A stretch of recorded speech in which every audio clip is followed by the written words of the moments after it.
हमसे कुछ नहीं कराया जा सकता। हम चने की दाल नहीं, क्या प्रेशर देंगे तो हम उबल जाएंगे। बिल्कुल बिल्कुल। मैं हम बिल्कुल पत्थर के राय साहब, राजमा है साहब, आपका पानी जल जाएगा, हम हिलेंगे नहीं। कोशिश तो करिए आप। चलिए चलिए राजमा बने रहिए फिलहाल। मैं बिल्कुल आपकी बात से बिल्कुल तय मानता हूं। मैं विनय जी के पास एक सवाल लेकर जाऊंगा, तकनीकी का सवाल है। और मैं विनय जी से पूछना चाहता हूं कि मैं ये मान के चलूं, अगर आपने एक दिन पोर्टल पर अटेंडेंस दी और उसके बाद फिर आप नहीं लगाओगे तो आपका वेतन ऑटोमेटिक कटता रहेगा, फिर उस वेतन के लिए अधिकारियों के दरवाजे चक्कर लगाने पड़ेंगे। ये पक्का है कि नहीं? मुझे जो मैं समझ पा रहा हूं कि अगर एक दिन आपने उस पर अटेंडेंस लगा दी और फिर आप अटेंडेंस ऑनलाइन नहीं लगा रहे हैं तो आपका वेतन ऑटोमेटिक वो पोर्टल काट देगा। तो ये भी शिक्षकों को बताने की बहुत जरूरत है। अब देखिए, ऐसी कोई बात अभी हुई तो है नहीं कि किसी ने लगाई हो फिर रोक दिया हो, उसके बाद उसका वेतन कट गया हो। वेतन जो हम लोग का होता है वो मानव संपदा पोर्टल पे होता है, ना कि उसके अटेंडेंस पे।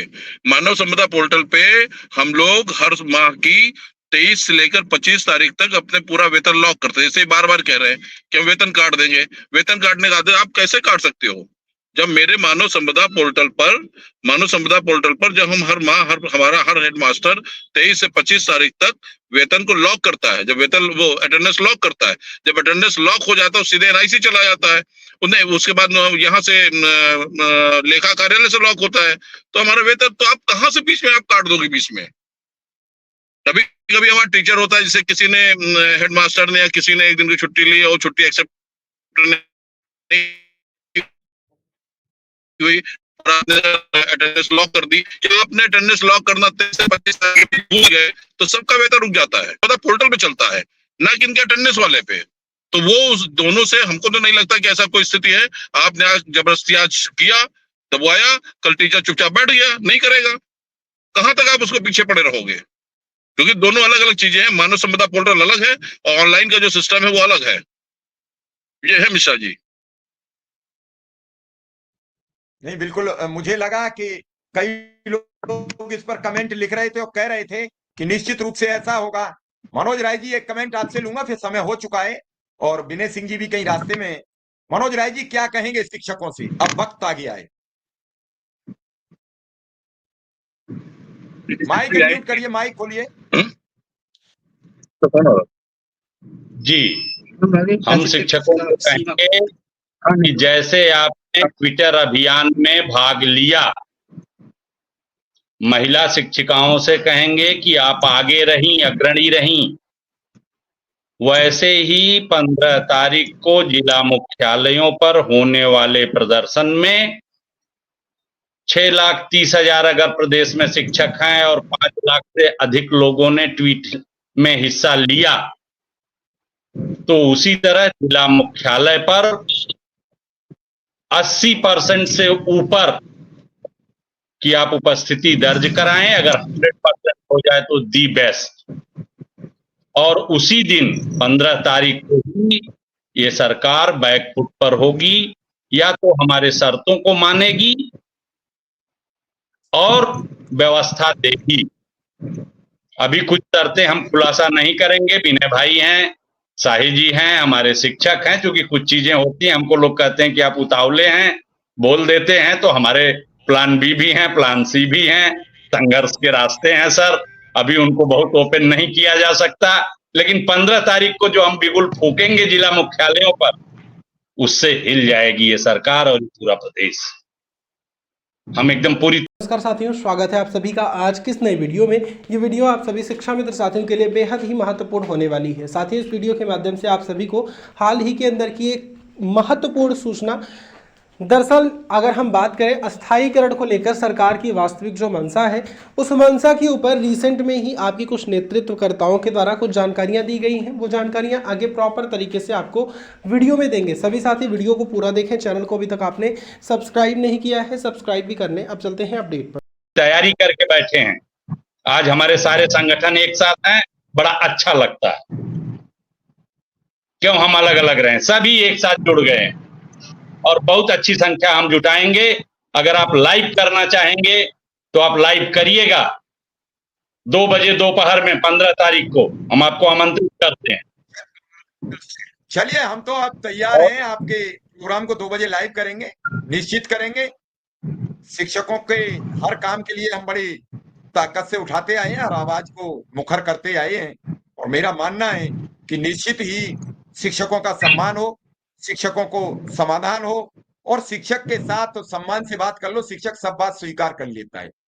शिक्षक इसी बात एक के चीज लिए कहना तो चाहूंगा, एक चीज विनय सर ने कहा है, मेरे मन में भी वही भाव है कि प्रभु चरण कहाँ। आपने जो सहयोग किया, कैसे कैसे आप इतना हम लोगों के बारे में जान गए। इतना मत कहिए, शिक्षक सम्मान के काबिल होता है। हम आपके चरण वंदन करते हैं, आप शिक्षक हैं, हमें सब बातें ये नहीं शोभा देती हैं। मेरा काम ये है कि देश के शिक्षक को न्याय कैसे मिले। जो शिक्षा विभाग में काम करता है, आप उससे अनावश्यक काम लेकर जनमानस में बदनाम करा चुके हैं, और अब आप अटेंडेंस के विनय नाम जी पर चुनाव की नाराजगी यह व्यक्त करना चाहते हैं। जी, आप विनय जी के चेहरे को देखिए, आज इनको मैंने पहली बार खुश होके हंसते हुए देखा। हम लोग पिछले 4-5 साल से, कोरोना के बाद से, सरकार ने हमको इतना अपमानित कर दिया है कि हम भूल गए हैं कि हम शिक्षक हैं। हम खुद ही छुप छुपा के चलने लगे। ये तरीका ठीक है, ये ठीक। जी, चलिए, हम ऐसे ही आपकी लड़ाई लड़ते रहेंगे। 15 तारीख को बिल्कुल आपके साथ 2 बजे जुटेंगे, और मैं चाहूंगा कि थोड़े थोड़े करके प्रत्येक जिले से लोग जोड़े जाएं, प्रत्येक जिले से ये आवाज उठे कि क्या हुआ, और उसका असर दिखेगा निश्चित। भले ही प्रोग्राम 4 घंटा करना पड़े, हम आपके साथ हैं। न्याय मिले। शिक्षक समाज का निर्माता है, और जब जब शिक्षा पर खिलाफ आवाज उठी है, तो इसका मतलब सरकार शिक्षा से समाज को दूर करना चाहती है। ये समाज को, सिविल सोसाइटी को भी सोचना चाहिए। क्या सरकार चाहती है शिक्षा का प्राइवेटाइजेशन और बढ़े? क्या लोग और महंगी शिक्षा ग्रहण करें? पता लगे जब बच्चा आपका पैदा होगा, पहली कक्षा में जाएगा, तो आपको 5,000 रुपया महीना पे करने हैं। उससे सस्ती शिक्षा नहीं होगी। फिर आप सर खुजाओगे, बच्चे को पढ़ा नहीं पाओगे, और गांव के गरीब का बच्चा वहीं रह जाएगा जहां से जन्म लिया था। और इस सबको आपको बड़ी गहनता से समझना होगा। आज शिक्षक, मैं आपको बता दूं, मैं 30 सेकंड में बात खत्म करूंगा। पहले इस देश की सरकार ने बैंक के कर्मचारियों पर शिकंजा कसा, बैंक के कर्मचारियों ने गुहार लगाई, तो प्राइवेट कर्मचारियों ने कहा मेरा क्या बिगड़ रहा है, रेलवे के लोगों ने कहा मेरा क्या बिगड़ रहा है, किसानों ने कहा मेरा क्या बिगड़ रहा है, व्यापारी ने कहा मेरा क्या बिगड़ रहा है, सब खामोश थे। उसके बाद सरकार ने शिकंजा कस दिया व्यापारी पर, जीएसटी के नाम पर। सब लोग बोले मेरा क्या बिगड़ रहा है, व्यापारी जाने। झट सीधे किसानों पर। अब किसान अकेला सड़क पर, किसानों की बड़ी संख्या थी, सड़क पर डट गए, अपनी बात मनवा कर लौटे। मैं फिर कह रहा हूं, आज सुप्रीम कोर्ट की एक टिप्पणी थी, पिछले 5 महीने से एक देश का प्रमुख मार्ग बंद है। हाई कोर्ट ने कहा कि सरकार रेगुलाइज करे उस रोड को।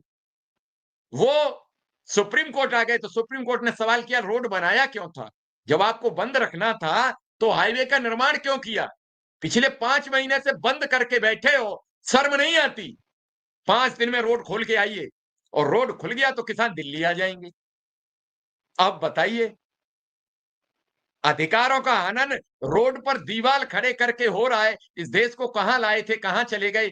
आज संविधान हत्या दिवस मनाने की तैयारी हो गई, लेकिन किसी ने यह नहीं कहा कि भूख से, बेरोजगारी से मरते बच्चों के लिए कौन सा दिवस बनाओगे? इस देश के उस भाई के लिए क्या शब्द कहोगे जो अपनी बहन का सब बिना इलाज के अपने कंधे पर लाद के ले गया? उसके लिए क्या कहोगे?